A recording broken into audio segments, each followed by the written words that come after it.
Salut à tous, bienvenue sur ma chaîne YouTube.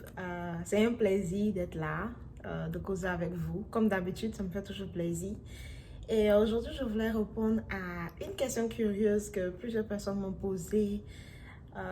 Une question qui est en relation avec mes études, avec le fait que j'ai gradué il n'y a pas longtemps. En tout cas, pour tous ceux qui me suivent depuis un moment, savent que j'ai fait un bachelor de 4 ans et après les 4 ans, j'ai fini en mai, avant-hier, là. Il n'y a pas trop longtemps que j'ai fini ma formation de bachelor qui équivaut à la licence dans le système francophone. Et il y a plusieurs personnes comme ça qui, sachant que je suis sous statut étudiant, visa F1, sont curieux, me posent la question à savoir qu'est-ce que je suis censée faire puisque j'ai gradué.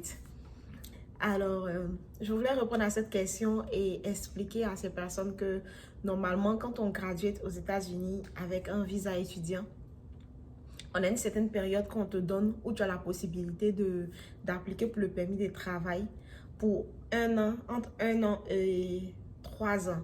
Pour tout le monde, généralement, c'est 1 an et quand tu fais une filière scientifique, on te donne 2 ans de plus que tu peux appliquer après les 1 an.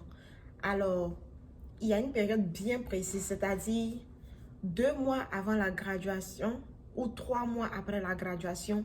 Donc, tu as un intervalle de 5 mois, 2 mois avant la graduation, 3 mois après la graduation pour appliquer au permis de travail qui est appelé Optional Practical Training.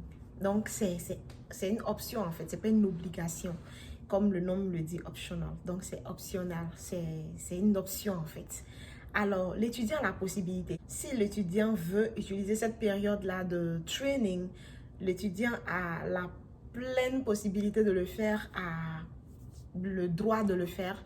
Et si l'étudiant n'applique pas pendant les 5 mois qui sont donnés, d'intervalle qui sont donnés pour que l'étudiant applique, automatiquement, l'étudiant n'a plus la possibilité d'appliquer au OPT et dans ce cas-là, doit quitter le pays ou bien retourner à l'école immédiatement pour le master. Donc, plusieurs personnes m'ont demandé qu'est-ce que je suis en train de faire après la graduation. Est-ce que je retourne définitivement en Afrique ou bien je reste? Donc, pour le moment, comme information, j'ai appliqué au OPT et je suis en pleine instance de chercher du boulot pour pouvoir travailler pendant les 1 an qui m'ont été donnés.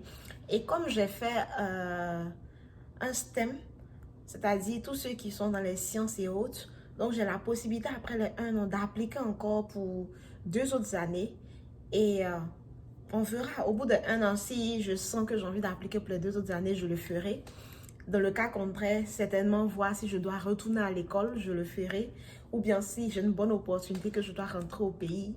En tout cas, je pense que pour le moment, c'est encore trop tôt de me décider ou bien de me prononcer sur le sujet. Mais je voulais vous rassurer que cette période après la graduation, c'est une période où tu es entièrement légal. Même si tu ne vas pas à l'école pendant les 1 an, tant que tu as appliqué au OPT et que tu es dans la période de OPT, les 1 an, ou bien même les 3 ans si tu renouvelles sur 2 ans de plus, si tu fais une filière scientifique, tu es carrément légal et tu n'as pas besoin d'aller à l'école pour ça. Et c'est après cette période maintenant qu'il va falloir maintenant décider soit aller à l'école ou bien quitter le territoire parce que là, tu tombes dans une période où tu peux devenir illégal si tu ne t'inscris pas. Donc, c'est ce que je voulais expliquer à toutes les personnes qui sont en train de me demander, qui sont un peu confuses de savoir qu'est-ce qu'on fait après la graduation, est-ce qu'on rentre, est-ce qu'on reste. Voici un peu les réalités. Tu peux rester si tu veux rentrer directement. Comme j'ai dit, le OPT il est optionnel. Tu n'es pas obligé de le faire. Donc, pour quelqu'un qui veut rentrer directement, la personne rentre. Et pour quelqu'un qui veut rester encore, a la possibilité, l'occasion de rester, d'appliquer, de travailler sur le territoire américain pendant 1 an ou bien 3 ans si la personne fait une filière scientifique.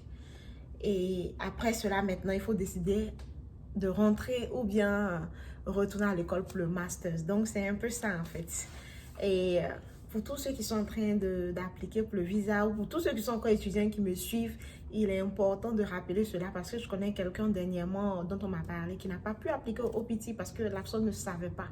Donc, généralement, votre école ne va pas forcément vous le dire, surtout si c'est une école qui n'a pas beaucoup d'étudiants internationaux. Ils ne sauront pas forcément toutes ces informations. Et si vous n'avez pas l'information, vous ne saurez pas que vous avez la possibilité d'appliquer à quelque chose qui est appelé OPT. et vous, après la graduation, vous serez là coincé en train de soit retourner rapidement et directement pour le master's, ou bien vous serez là et vous vous retrouverez illégal, ou bien vous allez quitter le pays sans pouvoir pratiquer et au moins profiter des 1 an dont vous avez la possibilité de profiter. Alors, c'est ces informations que je voulais vous donner aujourd'hui. Donc, on est encore là, on est ensemble pour un bon moment, jusqu'à ce que je décide selon ce qui va se présenter à moi. Et certainement, je vais vous donner des updates sur comment les choses avancent, le boulot et autres, tout ça et autres. Voilà, je vais certainement vous tenir informé pour que vous ayez des informations de comment ça se passe et autres, tout ça. Et je vous dis merci beaucoup et très bonne journée à vous. Bonne suite de semaine à vous. Prenez soin de vous et de vos familles. À la prochaine. Bye bye.